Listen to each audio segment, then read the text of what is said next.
الحمد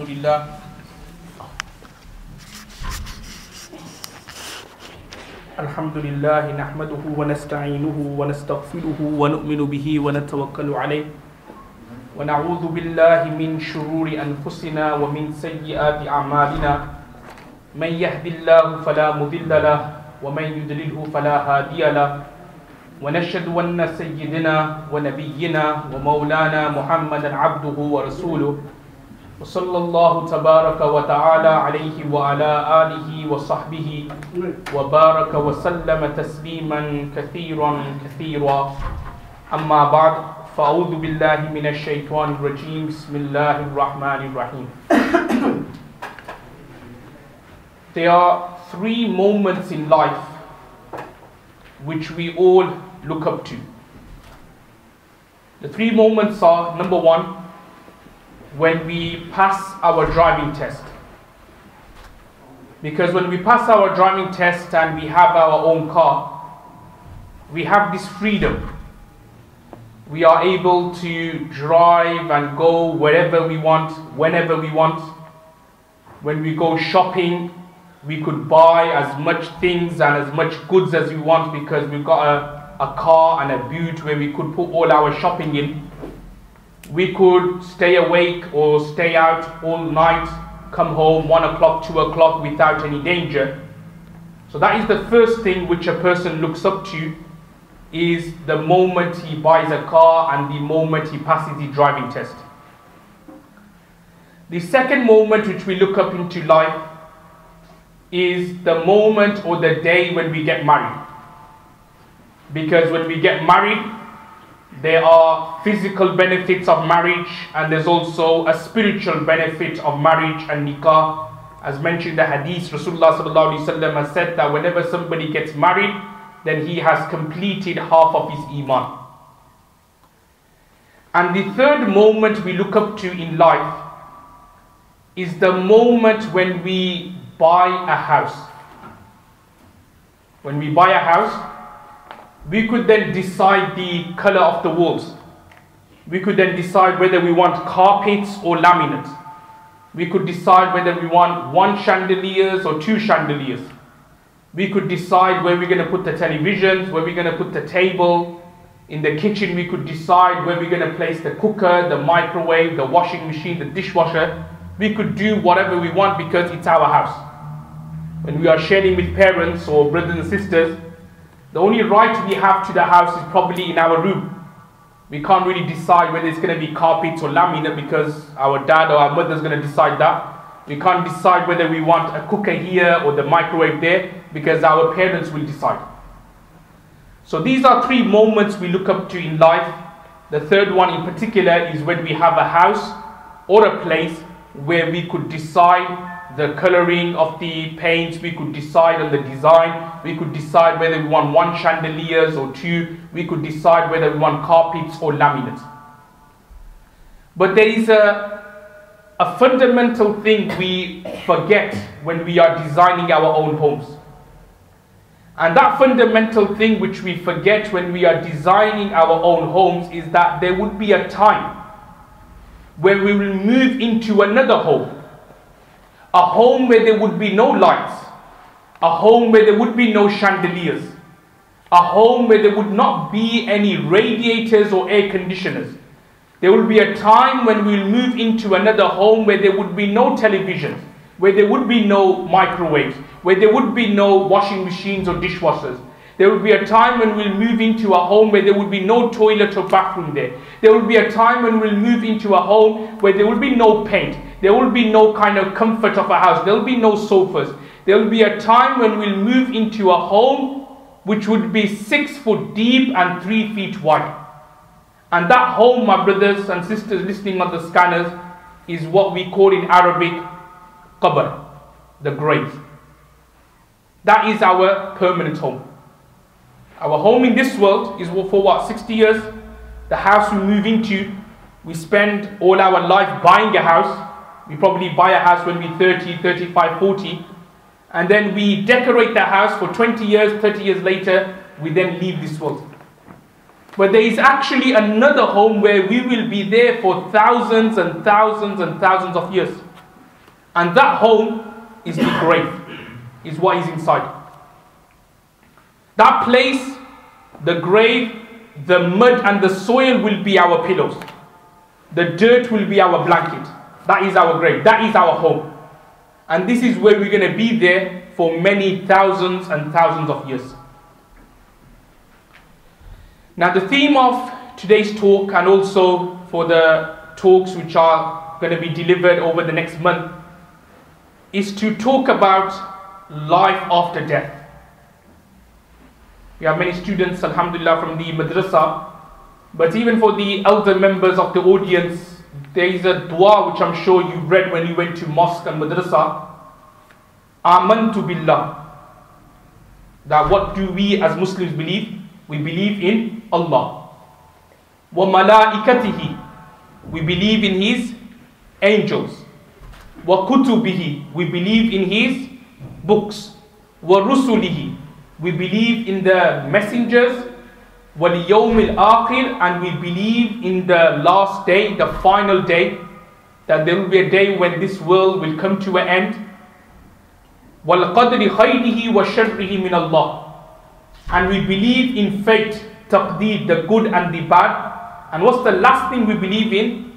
Wal ba'thi ba'd al maut. We believe in life after death. Now, many people, some believe in life after death. Christians believe in life after death. Jews believe in life after death. Hindus also believe in life after death as well. But their belief is reincarnation and so on. But they do believe in that concept. So we as Muslims, we also believe in life after death. And obviously the lectures which is going to come up in the following weeks about grave and day of judgment and Jannah and Jahannam, which will be delivered by various speakers and lecturers, will inshallah give you a vivid picture of what's going to happen in the hereafter. But the theme for today's talk is just on one thing, and that is our life in this world. What is our purpose? And also something which everyone universally agrees is death. As I was saying, Hindus, they have different concept when it comes to life after death. They believe in reincarnation. The Jews, Christians, they believe in life after death. You have some like the atheists who do not believe in life after death. But there is one fundamental thing which everyone believes in. And that is death, maut. You have people, even atheists, they don't believe in life after death, but they believe that one day they will have to leave this world. Even the pagans of Makkah, the mushrikeens of Makkah, they believed that they would die. But what then they believe in was when our haddi, when our bones are turning to dust and soil, how can Allah subhanahu wa ta'ala resurrect us? So they didn't believe in that. But they believed in death. They believed that yes, one day we will have to leave this world. So wherever you go in the world, everybody believes in that. They may have different beliefs of life after death, whether in terms of reincarnation, whether in terms of this, whether in terms of that. But in one fundamental point, everybody believes in, and that is maut, and that is death. Now, as I was saying, death is something which is universal. It's similar to a hadith where Rasulullah sallallahu alaihi wasallam has said that when somebody passes away, three things goes with him to bury him. His family goes with him to bury him. So the family take the coffin, they take it to the graveyard, they bury him. Similarly, in the past when there would be slaves, the slaves would go with the grave and they would help burying the master. And the third thing which goes with the person is his deeds and his action. And then the hadith goes on to say that two things return, but one remains. So the two which returns are his family, so the family bury him and then they leave. And his wealth, i.e. his slaves, slave girls, they will return. But there is one thing which will remain with that person, and that is وَيَبْقَى عَمَلُهُ, is his actions, is his deeds. Now, as I was saying before, that the idea or the theme of today's talk is how to make ourselves better in preparation for death. Because death is something inevitable. It's going to happen. But how are we going to prepare for it?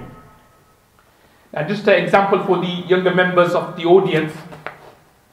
Some of you may be studying colleges, some of you may even be in universities. But as you know that at the beginning of the year, they'll give you the plan for the entire year.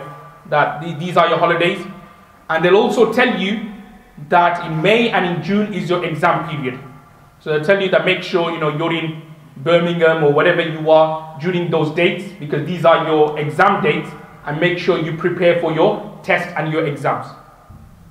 Now obviously you get the good students, alhamdulillah, like in a couple of months in advance, they'll start preparing for their exams. They'll get all the notes down. If they missed any lectures, they'll recap with their students. They'll get all the notes, and then they'll prepare for the exams. Then unfortunately you get some other students who are a bit like relaxed with their exams. So they'll leave it until the last night. They'll leave it until the last moment. There will be some, when I was studying in university, they would literally haven't prepared anything, and before they go into the exam hall to do the test, they start revising them. So that's how life is. So we know the date when our exam is. So some people will prepare 2 months in advance. Even some good students, they'll prepare 1 month in advance. And you'll get some lazy students, they'll prepare 1 hour before the exams. But they'll make some preparation. Now the same thing with regards to death as well, that we know death is inevitable. We know death is going to come. But the difference between death and our exams is that we know when is our exams. We know exam is going to be on Monday 1st of October. We know our exam is going to be on May the 16th or June the 5th or June the 6th. We know the date 4 or 5 months in advance, and then we prepare for it. But in death, we know it's going to happen. We know it's inevitable, but we don't know when it is going to happen. Which then actually should encourage us that we should be doing good deeds every single second of our lives. Because we don't know when this death is going to come. It could come in the next 20 minutes. It could come as soon as we leave the masjid, we may get knocked down by a car, and that's it, we're all dead, we're finished. It could happen 2 weeks after. It could happen 2 years later. It could happen 20 years later. Only Allah subhanahu wa ta'ala knows. The great Imam, the great jurist Imam Shafi rahimahullah has said that there are so many youngsters you see. He's talking about his time in the morning, that they wake up, they play. If you use a modern day example, you see many youngsters at Dhuhr time or just before Dhuhr, they go with their shorts and their boots to go to the park to play football. But then in the evening they don't return. We see many brides in the morning. They put all the makeup up to get ready to get married, but their husband doesn't come. I.e. in terms of their husband passes away before. So what I'm trying to say is that don't think, even for the youngsters as well, that don't think I've got 20 years, I've got another 30 years. Don't think that, 20 years later I'll be a murabbi of this masjid, I'll be sitting on the first row and giving azan. Because you don't know whether you're going to be alive for 20 years. You don't know whether we're going to be alive tomorrow, let alone 20 years later. So what this particular hadith and what this should be encouraging us to do is to prepare for our death. And the way we prepare for it, the same way we prepare for our exams by revising and going over the notes, the way we prepare for our death is by doing good deeds, by doing good actions, by doing good a'mals. Now the same way, when we pass away, we can go to 2 places. Either we can go to Jannah, which is paradise, or we can go to hell. Now similarly, when a person, when he leaves this world, there are 2 ways he can pass away. In Arabic, we call it Husnul Khatima, which means that he has a good ending. So he leaves this world and he has a good ending. And the other example could be Su'ul Khatima, which means that he leaves this world with a bad ending. Now what I mean by good ending, if somebody does good deeds, if somebody does good a'mals all his life, then what happens is that when he leaves this world, inshallah, he will leave in a good way. He will leave in a good state. I'll give you an example. There was once this story where a person who was going to Hajj to Makkah, and on the way to Makkah, he saw an elderly couple whose car had broken down. So this person, he got off his car and he went and he helped this elderly couple. He just made sure that they were okay. They had some problems with the car, so he kind of helped them out here and there, kept them warm. As soon as somebody came to help them, he then left and he then went into his car and then he went to Makkah. Now when he went to Makkah, he did his tawaf and he then started praying namaz in front of the Baytullah. Now when he was praying namaz in front of the Baytullah, he went into sajda and he was in sajda for a very long time. So the people around him was thinking, this is quite a long sajda, what's he doing there? They went near him, they nudged him slightly. When they nudged him, he then collapsed to the floor. i.e., they realized that he had passed away in the state of sajda. Now, passing away in sajda is a great action, it's a great way to leave this world. Whether in Baytul Aman Masjid or whether in any other masjid, at home, whatever, to pass away in the form of sajda is great. But look at this person, he passed away in front of the Baytullah, in the house of Allah, in the city of Makkah, the blessed city out of all the cities in the world, in the state of sajda during the months of Hajj, in front of the Baytullah in the blessed city of Makkah. Now why did he have this death for? Is because prior to that he did a good deed, he did a good action, he helped people out. So what we can understand is that if we do good deeds, good actions, our death is also going to be good as well.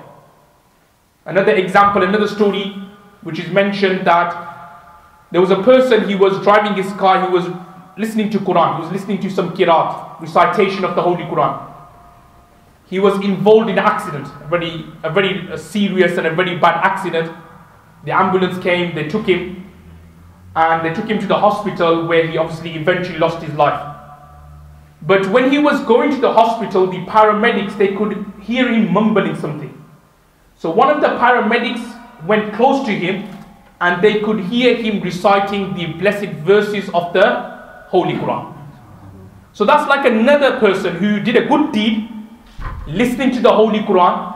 He was involved in an accident, and when he passed away, when he left this world reciting the Holy Quran and the blessed words of Allah subhanahu wa ta'ala. So what we can gather is that when we do good deeds and good actions, our khatima, our ending is also going to be good as well.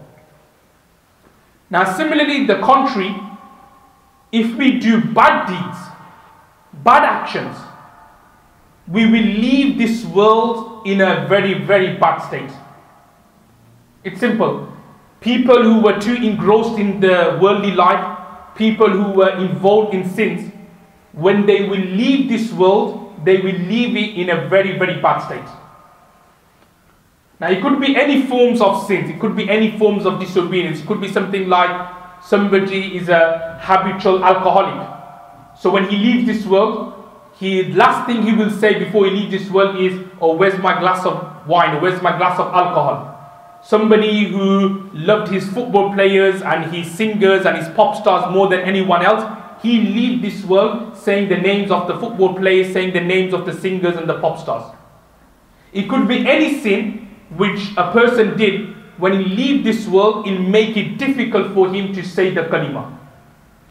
Now I'll give you an example. It's a very famous story, I'm sure you probably heard or read before, of a companion in the name of Hazrat Alqamah radhiyallahu anhu. Now you may have heard this story. So he was a Sahabi, he was a companion. Now he was about to pass away, but he was finding it difficult to recite the kalima. He couldn't recite the kalima, he was like stuttering. His wife, everyone was telling him, come on, read the kalima. He was like stuttering, like he couldn't say it out properly. So they went to the Prophet ﷺ and they explained that, look, Alqamah, your companion, your Sahabi, he's leaving this world, but he can't say the kalima properly. So Rasulullah ﷺ asked them that, okay, is his mother alive? So they said, yes, his mother is alive. So then Rasulullah ﷺ called his mother. So the mother came, and then Rasulullah ﷺ asked his mother that, did Alqamah do anything to you to upset you, to disobey you? So the mother replied by saying that, generally speaking, he was good, he would listen to me, he would respect me, but there was one thing which I didn't like, and that was that sometimes he would prefer his wife over me. Like he would listen to his wife more than me in some things. So because of that reason, that displeased me. As mentioned in the hadith, Rasulullah ﷺ said that displeasing your parents is like displeasing Allah subhanahu wa ta'ala. So because of that, because he displeased me in that particular way, so I was a bit angry and upset with him. So Rasulullah ﷺ realized that the reason why Alqamah is unable to say the kalima is because of his because of him disrespecting his parents. So Rasulullah ﷺ said to the mother that, do you forgive him? And the mother said, yes, I forgive him. And thereafterwards Alqamah was able to say the kalima La ilaha illallah Muhammadur Rasulullah, and he was able to leave this world as a believer and as a mu'min. So that is an example of someone doing sins, something bad like disrespecting parents, or committing adultery, drinking alcohol, gambling, or whatever sins which are rife in our community, then it's difficult for him to recite the kalima to leave this world. So what we can understand is that doing good deeds makes it easy for us to say the kalima at the time of death, and doing bad deeds will make it difficult for us to say the kalima at the time of death. Another reason, like somebody may argue, I'll give another point across that. Another reason could be why we find it difficult to say the kalima is because of our iman, or because of our corrupt nature of our belief. Like what I mean by that, everyone, is sometimes we get involved in a particular organization or a particular sect or a particular group, and we think that these groups or these sects are good. But then what happens is that they were actually deviating us from the Quran and from the path of Sunnah. And the dangerous thing is that during our life, we don't know whether we're on the right or we're on the wrong. But what happens is that at Sakaratul Maut time, i.e. when you are about to leave this world, that's when you will realize whether you were on the right or whether you were on the wrong.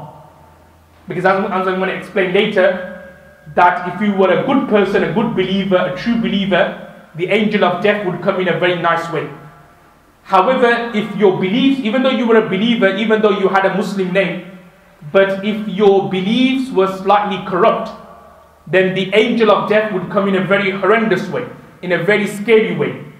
And then at that time you realize that actually whatever organization or whatever madhab or sect I was following, they were all wrong, but there's no turning back now. It's gone, it's finished. You can't say to the angel of death, oh, give me one more second, let me become a good believer again. No, as soon as you see the angel of death, that's it. Any kind of iman you say, any kind of things you say, it's not going to be accepted.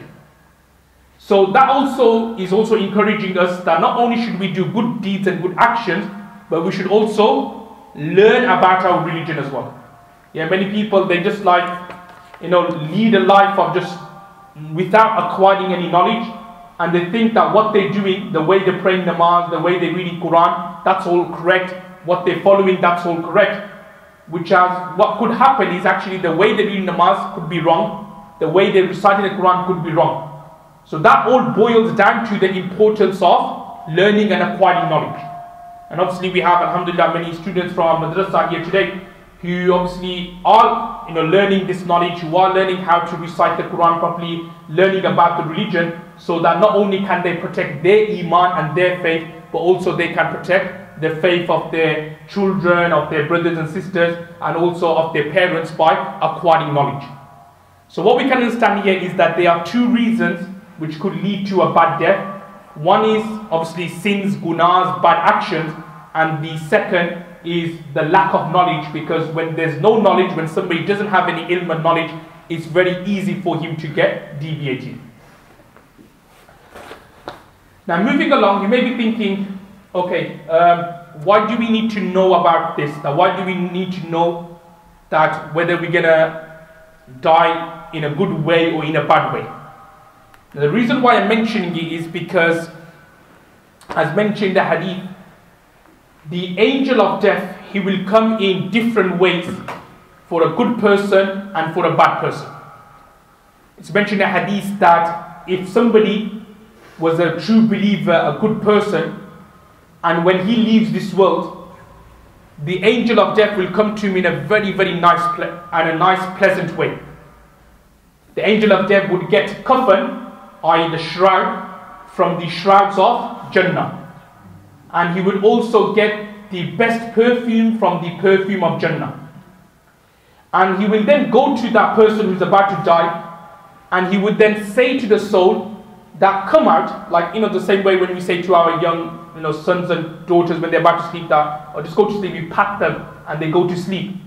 Similarly, like in a nice, gentle way, a loving way, the affection a mother shows for the daughter, the affection the father shows for the son, in a gentle way, he will tap the person and will then tell the soul, that soul, come out. In the same way we say to our young children, young baby, like if they're hiding somewhere, oh, come out, come out. In that gentle way, he will then tell the soul to come out.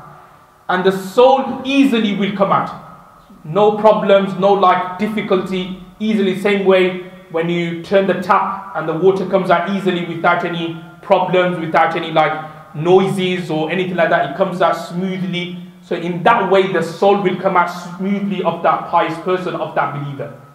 And then the angel of death would then put the soul in that shroud, in that coffin. He will then perfume it with the best of all perfumes. He will then take it up to the first heavens. He will then take it up to the seventh heavens, third heavens, fourth, fifth, sixth, seventh, all the way to Allah subhanahu wa ta'ala.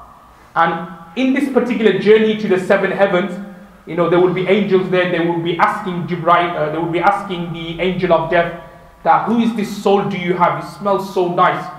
So the angel of death will say that, oh, this is the soul of such and such a person, Abdul Rahman who lived in Smethwick, or Abdul Rahman who lived in Birmingham, or Muhammad who lived in Coventry. He'll say the name of that person, the father's name, and then the angels will give that soul glad tidings. That soul would then go to Allah subhanahu wa ta'ala, and Allah subhanahu wa ta'ala will then order the angel of death that after he is buried, to place his soul in the A'la Illiyin.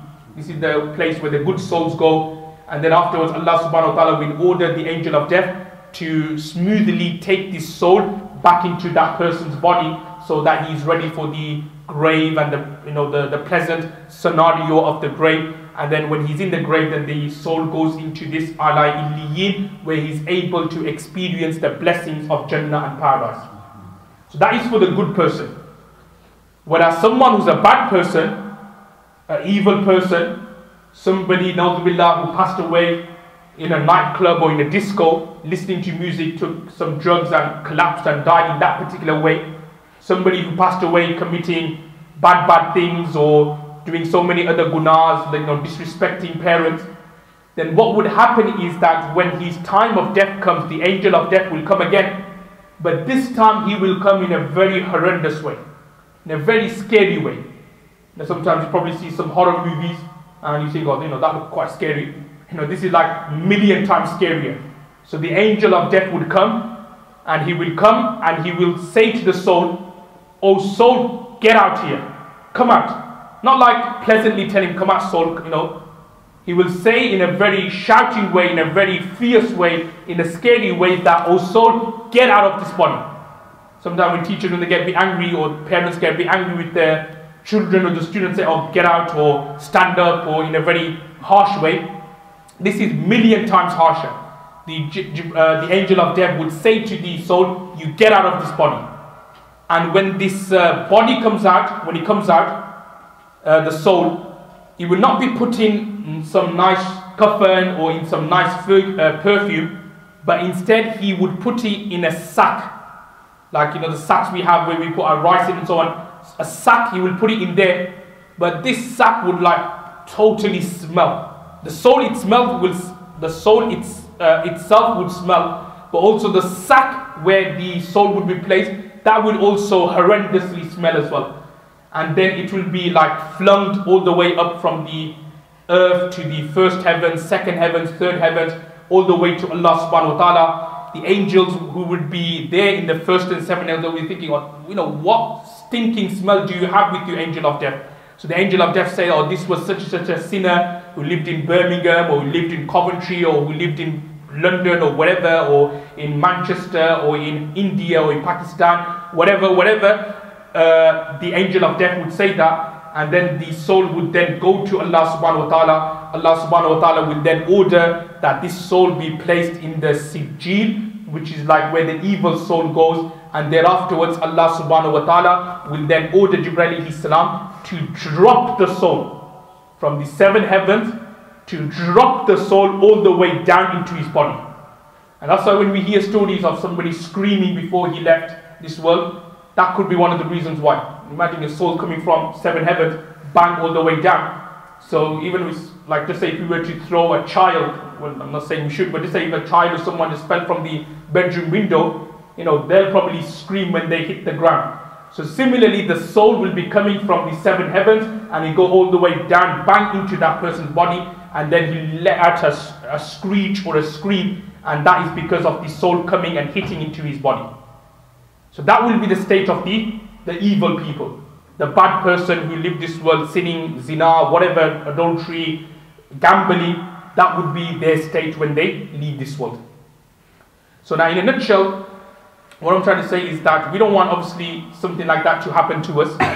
We don't want something like that to happen to our parents. We don't want something like that to happen to our children or brothers or sisters.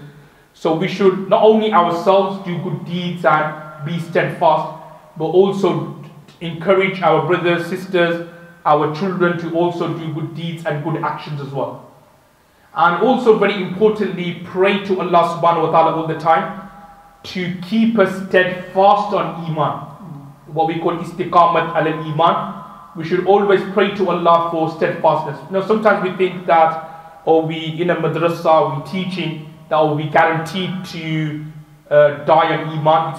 It's not that clear cut, it's not that guaranteed. Many pious people in the past, obviously they died on Iman, but before they left this world, Shaitan always came to them. Shaitan always came to them. The story of Imam Ahmad, that before he left this world, Shaitan came to him and started questioning him about, Allah doesn't exist and so on. So Shaitan will always come to you before you leave this world. He's always there with us, but at the time of death, when you are a bit in anxiety, when you are in grief and you're a bit scared and you're not sure what's going to happen, Shaitan will come to you in that particular time as well. So I've mentioned in some books that Shaitan will come to you at the time of death when you're about to leave this world, and he will say to you that, Christianity is a true religion, or Judaism is a true religion, or Hinduism is a true religion. And you in that moment will think, actually, Christianity is a true religion. It's mentioned in some books that sometimes Shaitan will come in the form of a loved one. So just say your father passed away. So Shaitan will come to you at the time when you are passing away in the form of your father, and he will say to you that, I'm from the grave, and Christianity is a true religion. So you will then say, okay, Christianity religion, I believe in Jesus, or believe in God, and whatever Christianity is believing, and you will say these words, and then you will leave this world. So this is something very dangerous, that Iman, don't just think that we're just going to die on Iman, it's a guarantee. We should always pray to Allah subhanahu wa ta'ala for what we call istiqamah, steadfastness, whatever walks of deen which we are doing, whether we're teaching in a madrasa or helping out a madrasa, we should always pray to Allah that may Allah use this as a means for our guidance, and also for us to die on Iman and to die on faith. And I'll just leave with this one final point, is always remember, just say, for example, just ask yourself this question every night before you go to sleep. Ask yourself this question, that if I died tonight, just say, because when you go to sleep, your soul leaves your body, and in the morning it comes back again. But before you go to sleep, just imagine to yourself or think to yourself that if my soul didn't leave or didn't come back to my body, how would I die? Would I die on husn khatima? Would my death be good, or would my death be bad? So always remember this question, that if I was to die now, have I done something good that I'll die in husn khatima, on a good ending, or have I done something bad that I'm going to die on a bad ending? Always ask yourself question. Okay, if you do commit a particular sin, ask yourself that. Just say, if Allah took my maut and my soul now, I'll die as a bad person. So always ask this question. And if you did commit a sin, then never delay in doing tawbah and repenting. As mentioned in the hadith, that when somebody commits a sin, then a black dot appears on his heart. So never delay in repentance or in tawbah. When somebody commits a sin, then you should always do tawbah and repent, because if we delay, then what could happen is that death may come at that particular time. And if death was to come at that particular time, then we will die as a bad person, as an evil person. As I explained, angel of death coming in a very horrendous way. May Allah give us the tawfiq to act what's been said, and may Allah subhanahu wa ta'ala prepare us for the life of the hereafter. May Allah subhanahu wa ta'ala give us a good ending, and may Allah subhanahu wa ta'ala save us from a su'a khatima, from a bad ending. Wa akhiru da'wana alhamdulillahi rabbil alamin.